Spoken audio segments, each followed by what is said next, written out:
Hi, good morning. Welcome back to my channel. My name is Cynthia. I finally remembered that I have a little cheap ring light that I bought that is useful to use this time of year when it's so dark where I live, because I don't want to have a lot of overhead light. I like the lit altar behind me. I don't want to have just a lamp on. So I remembered my ring light, but it's cheap and it always runs out before I'm done with my video. So welcome. My name is Cynthia. I woke up to two kind of inspired things that were, this is some myrrh. I'm burning some myrrh in honor of the Magi and the time of year, and honoring the sacred trees that help us get by in life and can heal us when we take in their medicine. So thank you to the spirit of myrrh to get us going here and sending out this beautiful smoke. Here you can see my little, do this here so everybody gets to see. So I had two downloads this morning, and they're going to be related for you. I don't understand how they're related, but they're going to be related for you. And they're two very kind of intense messages. One is that there's some kind of an ongoing investigation, and it has to do with creativity and you being either accused of stealing someone's idea, or you have recognized that someone has stolen your idea or your creative work, or, you know, I'm also hearing like planted seeds of doubt about your ability in your community, so that you, without knowing or realizing, we're having people around you start to see you as suspect, or there's something to do with that. There's some kind of an investigation. The more sort of interesting one for me personally that came through is an idea around this kind of plagiarism or theft, which comes up all the time in the world of the arts, right? When people are saying, hey, you stole that beat, you took that riff, that chord progression was mine. You know, Pink Floyd even did it around, I was reading about the Phantom of the Opera, and apparently there's some chord changes in there that are really regarded as incredible for Andrew Lloyd Webber to have come up with. And then Pink Floyd came in and was like, oh no, he stole that from us. So there's a lot of interesting themes coming through around creative theft. And it came through for me this morning with a story about two different songs. And I'm supposed to tell the story of both of these examples so that you understand something. This message is for you somehow that's embroiled in this right now. So the first story is a story about the song Killing Me Softly with his song. Roberta Flack made it famous, and it is absolutely stunning. Her version of that song is super beautiful. The story of that song I had always heard was that the songwriter was inspired by going to see Don McLean, who is a famous musician, really had his peak in the 70s with American Pie. That song is it's almost like Stairway to Heaven. Like, I'm kind of sick of it. But it's, you know, he's an incredible lyricist. He writes amazing lyrics. And the story behind Killing Me Softly is, I always thought it was Roberta Flack, because I thought Roberta Flack wrote that song. It turns out that it was somebody else who wrote the song, but she heard it and was like, I need to record this song. It's incredible. So one of the lyricists of the original lyrics to Killing Me Softly was inspired by somebody going to see Don McLean at the Troubadour. And he sang an acoustic song there, one of his own, called Empty Chairs, and it so moved her that was part of the impetus for the song. She and two other songwriters who have the actual writing credits for Killing Me Softly, she never got credit for it, even though she's the one that, the song wouldn't have even existed without her having gone to see this show, right? She never got credit, much like many Black artists of color. You know, in the US, art has also been hijacked by the wealthy. And so these two songwriters never gave her her name is Lori Lieberman, I think, is one of the songwriters who never got credit. And so that song is, as I'm sure you probably like, multi-platinum. It probably creates a lot of royalties for the writers. So they started trying to downplay that because they were worried that she was going to now bring a suit against them for some of the royalties for Killing Me Softly. And they started downplaying it. And when they were doing that, Don McLean stepped in and was like, oh no, you guys confirmed to me that this was the truth of the song. That's why it's on my website. That's why, you know, I'm very humbled by the fact that my writing would have inspired something like that. You're not going to now threaten me to take down a story that has nothing to do with you and your ownership rights. It's about love and creativity and generosity of spirit. And that's where Lori Lieberman ended, which is, I don't care about the money. I just want people to know the truth, which is that this song would not have existed without me. And that's it. That's just straight facts. That's the first story. So these two writers that got writing credit and all the royalties have been cashing in on this for decades. They even had the balls to get into Don McLean's life and say, stop telling that story about that song, when he's like, you guys were the one that originally promoted the story. So there's something to do with that. Now, the other music story and song story that came through, in addition to this one, is the story of Stand Back by Stevie Nicks, who wrote that song when she heard Little Red Corvette on the radio and Prince's rhythms, and like the rhythm section of that song inspired her, and she wrote Stand Back like almost instantly. Like it just came pouring out of her, and it was inspired by these beats that Prince had created. So Stevie Nicks, who's such a real one, I just have to say, called Prince. She never had to do any of that, but she has fucking integrity. So she got a hold of Prince and said, I need to tell you that I just wrote a song that I wrote because of your song called Little Red Corvette. Do you want, I don't remember if she invited him, but he dropped everything and went and met her at, what's that famous studio? Sound Studios or whatever. The one where Nevermind was recorded. Shania Twain did her recordings there. Mutt Lange did a lot of work there. It's a super famous studio.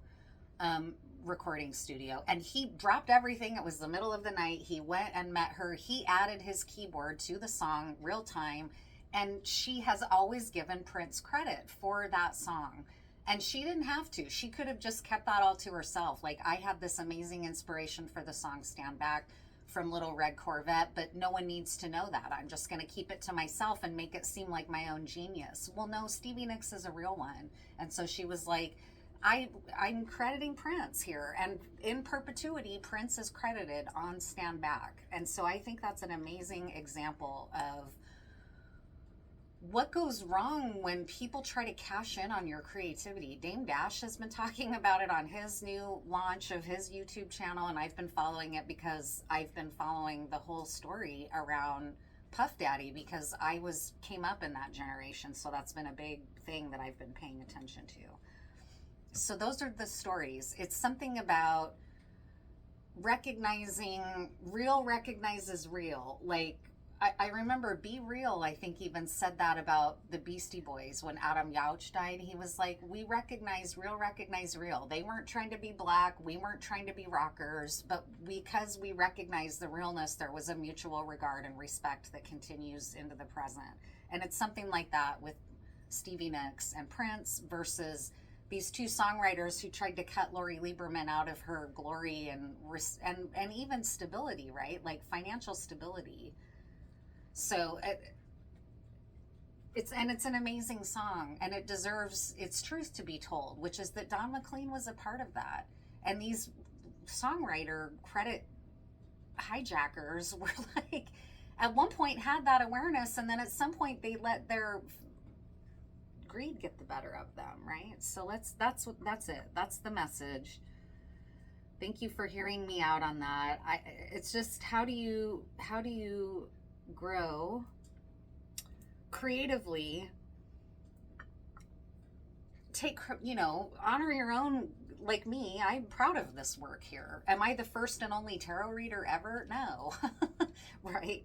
Am I, the first person to explore syncretism and my spirituality? No, of course not. Like, those are all our ancestors that did that work, and we're just the lucky benefactors as their descendants of getting to expand on and build on that esoteric work or creative work.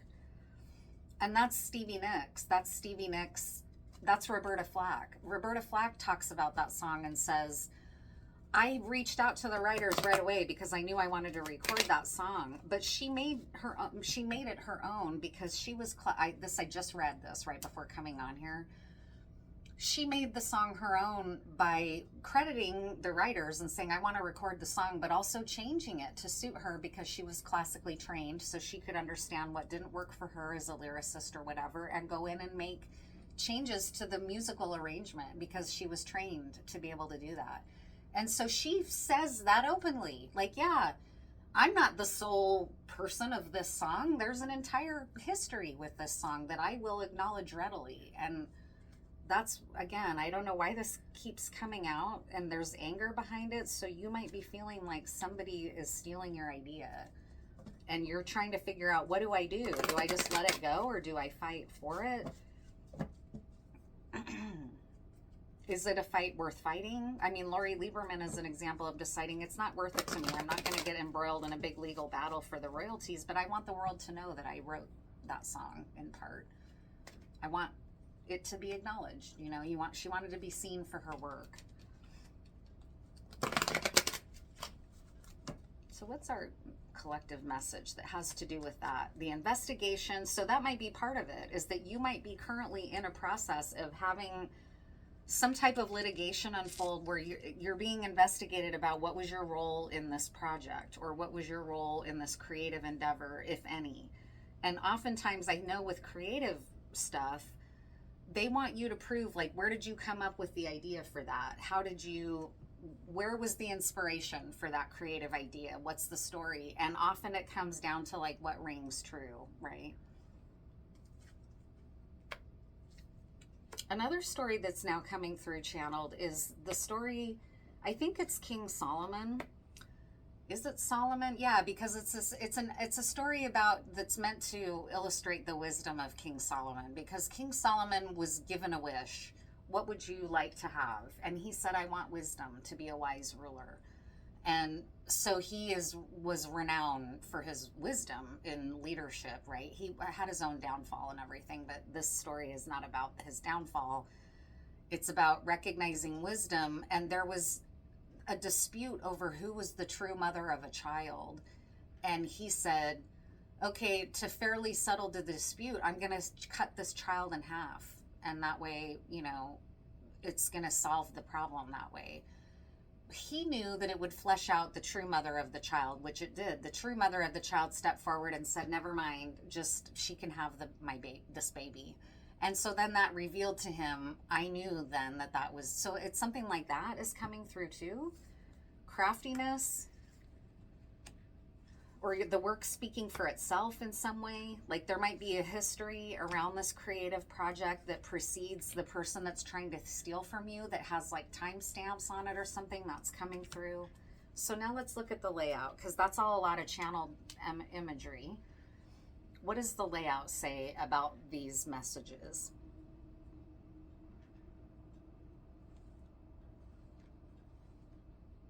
Man, it is I love what I do. It's amazing how this is bearing out in these cards. So the cornerstone is an issue of money. So this would be, and material security. So again, this is a story like the songwriting credits of Killing Me Softly.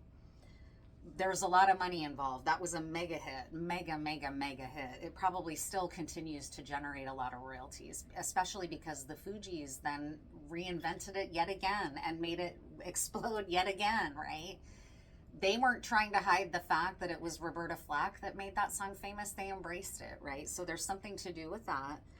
But in this circumstance for you or for this collective, it has to do with material security and standing your ground and protecting your material resources and your security.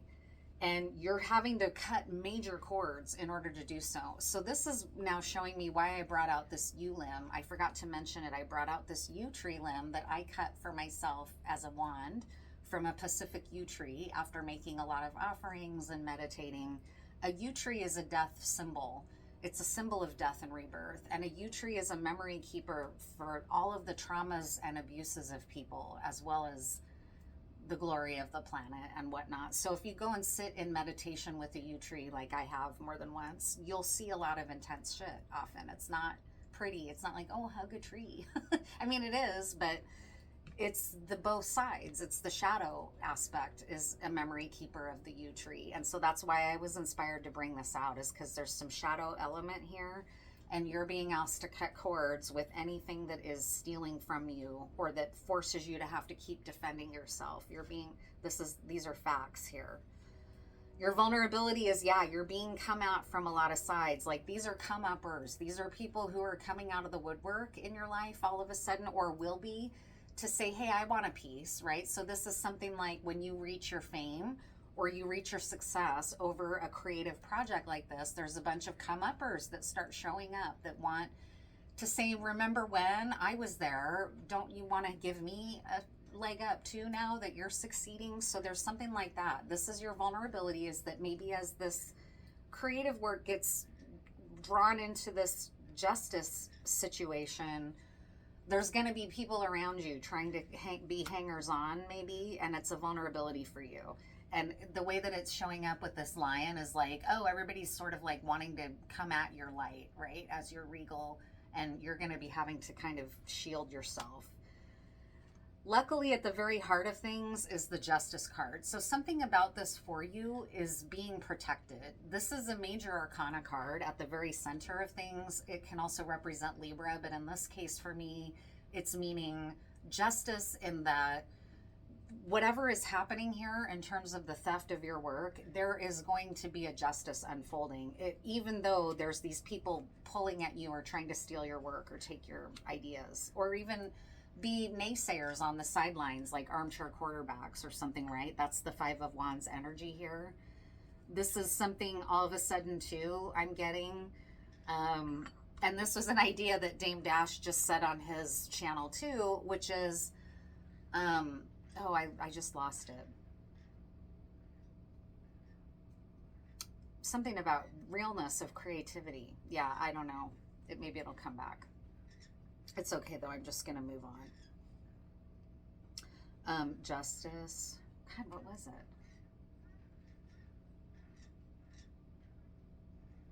He was naming, I can't, he was doing truth telling. I don't remember, I lost it, sorry.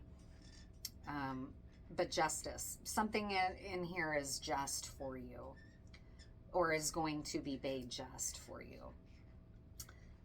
Your strength right now is just to go within and guard your own light. You're not out to be out there fighting the justice battle right now. You're to be allowing the universe to unfold in your behalf. That's what it is. He says at some point, like, because he's asked the question, how did you avoid all of this? And he was like, I'm not really sure, other than I just knew to trust myself. I knew to stay real. I knew to trust my own instincts. And when I sensed or felt things were off, I went with it. I didn't force myself to go. And he was like, and that meant a lot of humbling, where it seemed like puffy and everybody was like rocketing to stardom. And meanwhile, I was sort of still in this more hustle mode. And he was like, that was hard for a lot of years. It was hard for him. Now, all of a sudden, it's like he's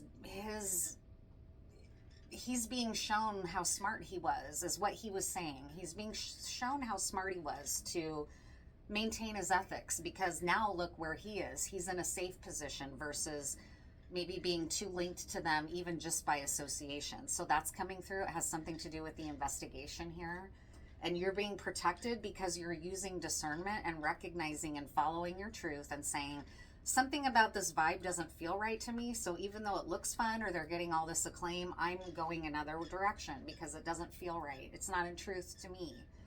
It's the high road. That song Broken Bells is coming, by Broken Bells, is coming through again. There's a lot of channeled stuff coming through here, and I'm really grateful and just trying to go with it. The yew tree again, I lost a train of thought about the yew tree. Anyways.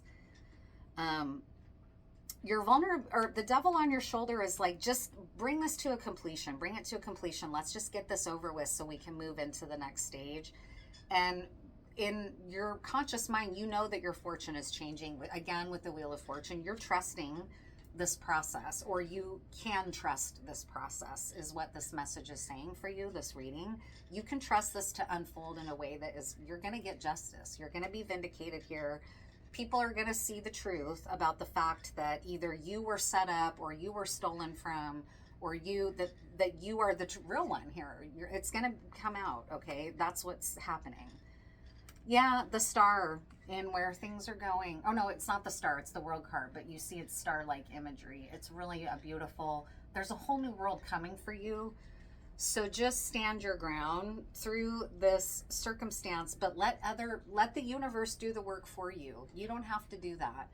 Like if I go and sit at a yew tree and the yew tree shows me the memories that it keeps many, because yew trees can live thousands of years. And so when you sit with a yew tree and it's showing you like bloody, brutal battlefields, and because that's this kind of stuff that I have seen when I've meditated with the yew tree, unsettling, horrifying acts of human behavior, right? Like it's a memory keeper, it's a record keeper, and it tells the truth. It doesn't tell you what you want to hear of like rainbows and critters and all, you know. Some trees do that for us, but not the yew tree. The yew tree is, its messages are brutal, but they're true. That's the other message too that's coming through, is that that's why maybe people gravitate towards Kanye and towards Donald Trump, because they have a trickster power to speak the truth at times that really electrifies people when they say it. And I'm thinking of two examples. I'm thinking of when Kanye said George Bush doesn't care about black people. Boom, straight up. That's the fucking truth. And he said it when no one else would say the truth. That was the truth. He spoke the truth in that moment. He's a controversial, he says a lot of things though that are not necessarily truth, but because he has that trickster energy about him, and he may be in our world as a trickster, that might be part of the role that Kanye plays, like Trump, for example, because Trump is a horrible leader. He's a deceptor, he's a deceiver, he's a liar, he's ego-driven, he's totally an out-of-control ego. But that day on the debate stage, way back in 2015 or 16, when he turned to Hillary Clinton and said, the system is rigged. You know it's rigged, and I know it's rigged. I've just made it work for me, just like you know, that was the truth. And it was said in this powerful place at a time when people wanted to hear that and wanted to hear the refreshing truth. The unfortunate thing is that it was delivered by Donald Trump, right? So he's not a truth teller. He is at times when it serves him, right? That's trickster energy, just like Kanye. And so we can decide, I don't even know why that's coming out, but it's coming out here because all of these themes are interrelated in some way, I guess. And I'm kind of just channeling it, and I'm not really sure why. Like, I'm someone personally, if we're just speaking honestly about where we are in our own human lives, like, I've had real trouble letting go of Kanye because I love Kanye. You know, I'm trying to, who's another maybe less catalyzing or polarizing figure? Because my tastes have changed a lot. Like, I'll just say, for example, I used to love Primus. Now I'm not into Primus anymore. But I would have gone to any show that, I don't know. So there's something maybe too about letting ourselves evolve and letting ourselves change. I mean, because Kanye will say things that are really like brilliant, and then turn around and make you embarrassed for glorifying him. And that story again is coming through because if you watch MSNBC, which I don't, but I used to, in the mornings, especially getting ready, because I lived with someone who that was part of their morning routine. So I got a lot of exposure to Joe and Mika on MSNBC, who I cannot stand. I never liked them, even when they were being critical of the Trump administration. They were a big part in giving him his platform to begin with. So they went and kissed the ring. As soon as he won the election, they went and met with him, got eviscerated for it in the media, and then he made fools of them on True Social by basically like mocking them for coming crawling back, right? So they're idiots. They're not in alignment with their own ethics. They're all, I don't know. I'm sorry. I feel like this message is all over the place. But there's a lot of just like truth telling, trickster. Not everybody likes truth tellers or wants to hear, I don't know. And I'm not calling Donald Trump a truth teller. Please believe me. I don't, he's a bad actor. He's a chaos agent of trauma and abuse. But it's serving a role maybe where it's forcing us to look at our shadow, I guess, if I'm trying to tie these ideas together. How vulnerable we all are to shadow. What are some other messages here? Yeah, doing your inner work, being tender with your inner child. This is how you do your own shadow work so that you don't go out into the world and carry out crap like power abusers carry out, because they don't want to do their own shadow work, or they don't want to look at the bad aspects of themselves. Stand clear in your center and your truth. Stand firm in your center and your truth. That Seven of Wands. There's going to be temptations at times to I just want to bring this to a close. So maybe you're bringing it to a close as somebody like Lori Lieberman's bringing it to a close, which is like, I'm not going to shut up. I'm not going to bring a lawsuit. I want the world to know, blast the truth out there that I did, write part of this song, right? So I don't know. I'm not sure what else are you receiving the same level of devotion that you offer? So where is your backup?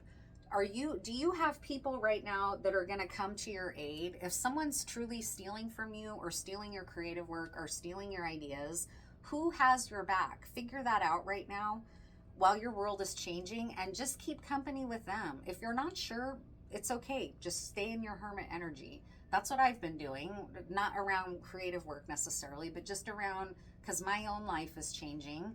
And one of my guiding lights has been just be around people that make you feel good right now, that don't take from you, that don't make you feel guilty for not doing more, that don't try to pull you back into the rat race with them because they're unhappy and they're jealous that you got out of there. You know, I'm doing a lot of stuff like that. And that could be what you're being asked to do, is just continue to stand in your own truth, even if other people don't get it. I think some people around me don't understand what I'm doing and think it's wrong and think I'm doing something like surrendering to my depression or anxiety. And it's like, no, it's way bigger than that. I'm going through a spiritual process. A lot of people around me, that's not a part of their framework. So they are not always so sure if they should see me going through a spiritual process like this and know that I'm okay and I'm not crazy, because I did have an experience in my 20s that could have been diagnosed as psychotic, right? So I have people in my life that have a memory for that. And so they might be people that look at my work now through a lens of like, ooh, she better watch out. She sounds like she's getting a little grandiose or bipolar, right? That could be something going on too, where you're trying to navigate the world of like, how am I a spiritual and creative person while I still am in the world of Western medicine?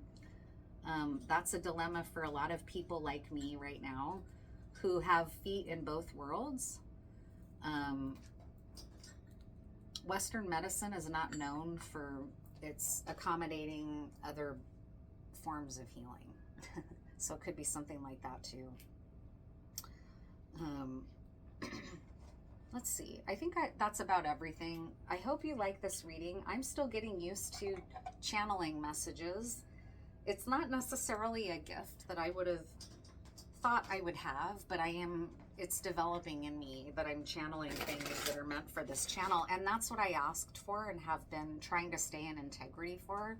So my wishes are being answered, and I'm thankful to my guides and my creator for that.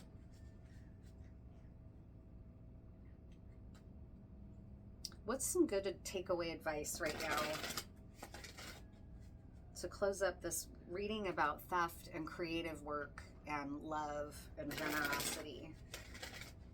Another thing that's coming through, and you'll hear this from other spiritual teachers, is that there's a lot of pressure if you're getting on a path like this where you're supposed to just be willing to work for free. And I'm channeling like, you need to undo that thinking, because nothing is free.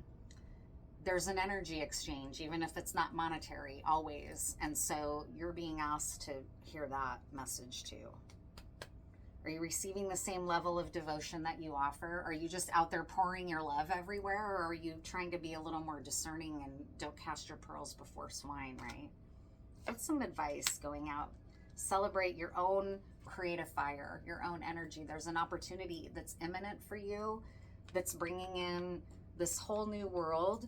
You're going to have to cut some cords with the past. There may be some discomfort with that because of this kind of stuff, like people trying to come up or thieve from you. Just keep following the muse. Keep trusting your creative light. Watch out for illusion. Just like we're saying, there's illusion around. There's hangers on or people that might say pretty things but really want to harvest your energy kind of thing, right? Harvest your creative ideas. Be very discerning about offers coming in right now of communication or if offers to collab. This Prince of Wands is really good news, but there's a warning here with the Seven of Cups. So what it's saying is you might be getting a lot of offers right now, and a lot of them are not legit. A lot of them are not good offers. So you need to use discernment. You have something really special here. This is something special, your creative work. It's something you need to protect. And that can feel weird. If you are still healing yourself and wondering if this is really as good as you think, it is. It needs your protection. And it's why people are going to start circling a little bit, wanting a come up on you. Nope. Be careful, right? Be still. Be still and meditate. You need to be getting your guidance about your direction right now from something greater than you and from your own spiritual self or higher self or wise mind. Don't be listening to these little five wands coming at you, wanting to take, wanting a come up, right? This is stillness and a time to go within and protect your creative ideas because they're inspired. And if you keep going within and staying in stillness, your ideas are only going to get better and better and better. You have to listen to spirit though, not competition, not one-upmanship, not what are other people doing. Listen to your own. This came up in another reading. Your still voice within. Listen to that, and that's your guide. Yeah, there's going to be a lot coming at you, a lot shifting, a lot changing. You're going to have to cut cords with a lot of energy, vampire type energy. And it's not even that not everyone is going to intend to be impacting you like this, but this is the impact. And there's going to be feeling like I'm hearing an entitled energy, like, you have so much, why not share it? And that's true, right? But you want to share with discernment. So if someone's coming at you with entitled angry energy, like, oh, must be nice for you, steer clear. None of that, anything that is acting in your energy and having that impact on you is your cue to get away. You don't want to collaborate with them. There might be guilty parts, especially if they're people from your past, guilty parts of you that are like, they're right. They've had it hard. And that's an old voice. It's an old tape. And you need to say, yeah, that's true. And that's their path. And I don't always need to be stepping on somebody else's path. That's a distortion in you that needs healing, right? That maybe Chiron can help you with as a wounded healer. Learning like, oh, sometimes the healing choice for me is to stay out of that, or for them too, I mean. Sometimes the healing choice is to not engage with them so they can hear their own still small voice, right? So I think I'll pull one more card and then that'll do it for this layout. That'll do it for this layout. That'll do it for this layout. That is not a good song. Something I do though is break into spontaneous song sometimes because I love to sing.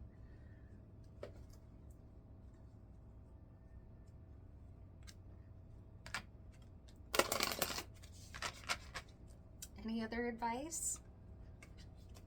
This is super exciting.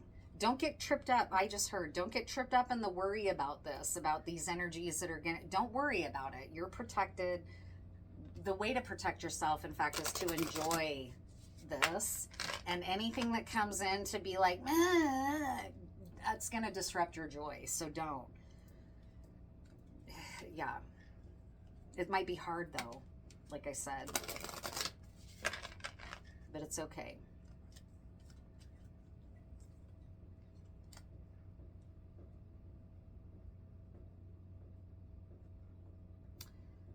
Faith, the Wheel of Fortune, the Hermit, the Hanged Man, the World. Those were the major arcanas that came through here.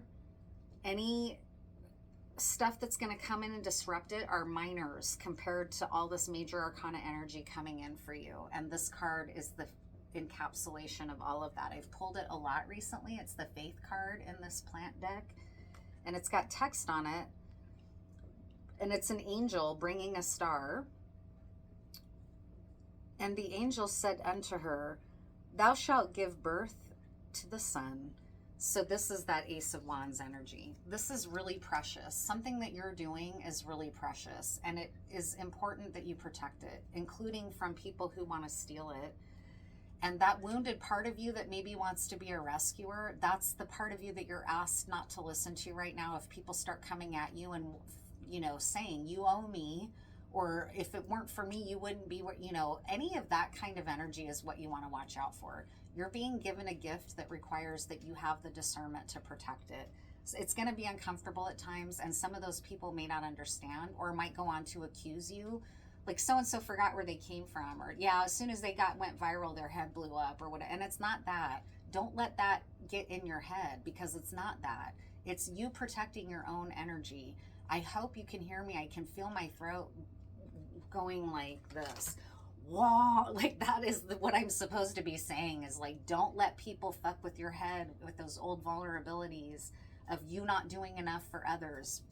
No, it's not right. And if I use my own life and as an example here for a minute, my entire adult career has been as a helping professional. There have been side jobs that I've had that are just grunt cleaning jobs. Someone coming in, like let's say I'm doing this now for myself. I've had people in my field do that kind of thing, like imply like, oh, it must be nice, you know, or oh, great, have fun, you know. I believe in not leaving the community when there's a you know, stuff like that, things that were really designed to make them feel better and make me feel weird about having the confidence to do something that maybe they were afraid to do. And so it's stuff like that. You've got to really recognize when someone's giving you that pull you down energy, or recognize what's not working or what you're not, stuff like that. You just need to, this is like permission for you to not engage. Don't engage. Don't listen. Remove those folks and keep doing your inner work and listening to your guides, right? Your higher wisdom. So sorry, I feel like I'm now kind of like wanting to get on a megaphone and like go in the streets like, don't let people steal your ideas. This is an age of idea theft. Don't let like, I don't know where that's coming from, but it's making me laugh. Like, it's almost like those new inventions that people are like, I'm not into it. These like policing robots that are like out on the streets of LA. I've seen some footage of people being like, what the fuck is that thing? Or even just like robot delivery service. Something's going on with that. And yeah, you're not, just don't worry. You're protected. As people come around you and either try to steal your idea or say that you're stealing theirs, just know that you're protected. It's gonna all, you're being seen, and you will be seen for the authentic, ethical creator that you are. And that's where I'll leave it. And I hope you have a good one. Oh my God, my knee. My knee's getting better, but it is really, that was a gnarly ass fall. All right, thank you much. See you next time.